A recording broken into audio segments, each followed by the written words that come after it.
Assalamualaikum warahmatullahi wabarakatuh. Perkenalkan, nama saya Dea Amanda Putri dengan nomor NPM 2213021022 dari Prodi Pendidikan Matematika kelas C. Di sini saya akan menjelaskan tentang sistem pernapasan. Ada 4 poin penting yang akan saya sampaikan. Yang pertama ada organ pernapasan, yang kedua mekanisme pernapasan, yang ketiga ada volume pernapasan, dan yang keempat ada gangguan dan penyakit pada sistem pernapasan. Mari kita bahas. Masuk ke materi yang pertama, yaitu tentang organ pernapasan. Di organ pernapasan ada rongga hidung, faring, laring, trakea, bronkus, paru-paru, dan alveolus. Yang pertama ada rongga hidung, yang merupakan saluran pernapasan di luar tubuh, sehingga terdapat rambut-rambut hidung yang berfungsi untuk menyaring kotoran, ada selambut lendir untuk melembabkan dan menyesuaikan suhu tubuh, dan yang terakhir ada ujung-ujung saraf pembau untuk mencium aroma. Yang kedua ada faring yang merupakan pertigaan saluran pencernaan, saluran pernapasan, dan saluran yang menuju rongga hidung. Hal inilah yang memungkinkan kita untuk mengambil udara pernapasan melalui mulut. Faring terletak di belakang atau posterior rongga hidung hingga rongga mulut dan di atas laring atau superior.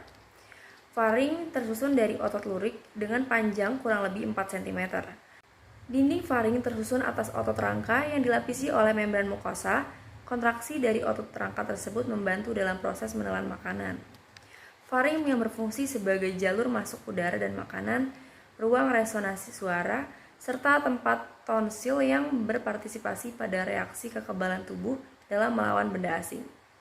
Lanjut, yang ketiga ada laring yang merupakan organ pernapasan yang menghubungkan antara faring dengan trakea.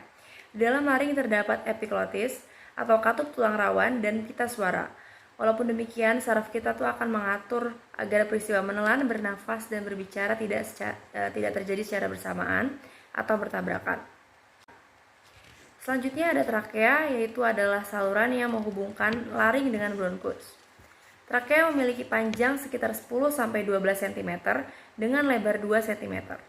Dindingnya tersusun dari cincin-cincin tulang rawan dan selaput lendir, yang terdiri atas jaringan epitelium bersilia. Fungsi silia pada dinding trakea untuk menyaring benda-benda asing yang masuk ke dalam saluran pernapasan. Yang selanjutnya ada bronkus yang merupakan cabang dari trakea. Masing-masing bronkus memasuki paru-paru kanan dan paru-paru kiri. Struktur bronkus hampir sama dengan trakea tetapi lebih sempit. Bentuk tulang rawan bronkus tidak teratur tetapi berselang-seling dengan otot polos, dan pada bagian bronkus yang lebih besar cincin tulang rawannya melingkari lumen dengan sempurna. Bronkus bercabang-cabang lagi menjadi bronkiolus, yaitu fungsinya menjadi saluran atau menyediakan jalan bagi udara untuk masuk dan keluar paru-paru. Yang selanjutnya ada paru-paru atau pulmo yang merupakan organ utama dalam pernapasan. Terdiri atas paru-paru kanan yang disebut dengan pulmo dexter yang terdiri dari 3 lobus, dan paru-paru kiri yang disebut dengan pulmo sinister yang terdiri dari 2 lobus. Di bagian terluar dilapisi pleura sebagai selaput pelindung. Pleura berupa kantung tertutup yang berisi cairan limfa yang berfungsi untuk melindungi paru-paru dari gesekan saat mengembang dan mengempis. Di dalam paru-paru terdapat bronkiolus atau percabangan dari bronkus, dan alveolus, kantung udara dengan selapis sel, tempat terjadinya pertukaran karbon dioksida dengan oksigen. Dan yang terakhir ada alveolus yang merupakan tempat terjadinya pertukaran antara oksigen dan karbon dioksida. Strukturnya berbentuk bola-bola mungil atau gelembung paru-paru yang diliputi oleh pembuluh-pembuluh darah epitel pipih yang melapisi alveoli, memudahkan darah di dalam kapiler-kapiler darah mengikat oksigen dari udara dalam rongga alveolus. Selanjutnya masuk ke materi yang kedua, yaitu ada mekanisme pernapasan.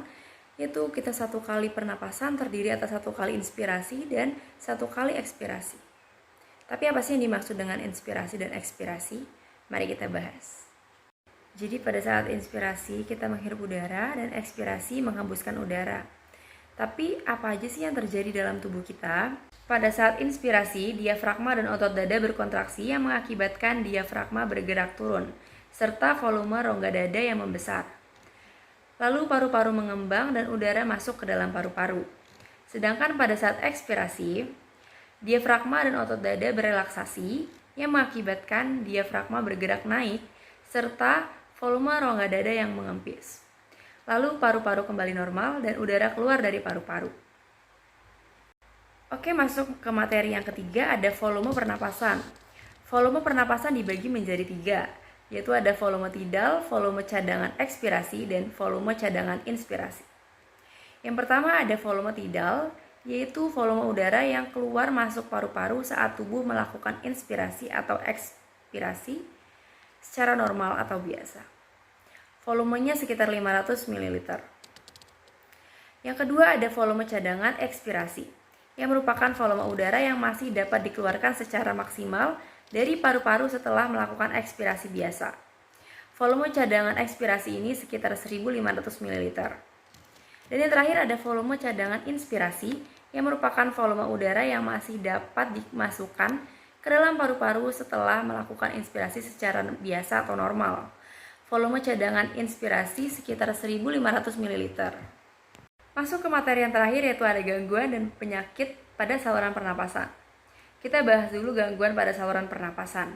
Yang pertama ada asfiksi, yaitu gangguan pengangkutan oksigen atau O2. Yang kedua ada asidosis, yaitu gangguan pengangkutan karbon dioksida atau CO2. Yang ketiga ada polip, yaitu pembekakan kelenjar limfa di hidung. Yang keempat ada asma, yaitu penyempitan saluran pernapasan.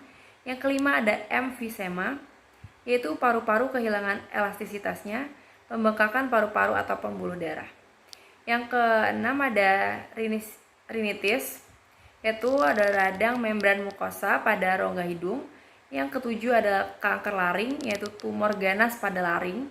Dan yang terakhir ada kanker paru-paru, yaitu tumor ganas pada epitel bronkiolus. Selanjutnya kita akan membahas penyakit pada saluran pernapasan. Yang pertama ada influenza, yaitu infeksi oleh influenza virus. Yang kedua ada faringitis, yaitu infeksi oleh bakteri atau virus. Yang ketiga ada bronkitis, radang selaput lendir, trakea, dan saluran bronkial. Yang keempat ada tuberkulosis atau TBS, yaitu infeksi oleh Mycobacterium tuberculosis. Yang kelima ada pneumonia, yaitu infeksi paru-paru oleh Diplococcus pneumonia. Dan yang terakhir ada difteri, yaitu infeksi oleh Corynebacterium diphtherial. Sekian materi sistem pernapasan yang bisa saya sampaikan. Kurang dan lebihnya saya mohon maaf. Terima kasih. Wassalamualaikum warahmatullahi wabarakatuh.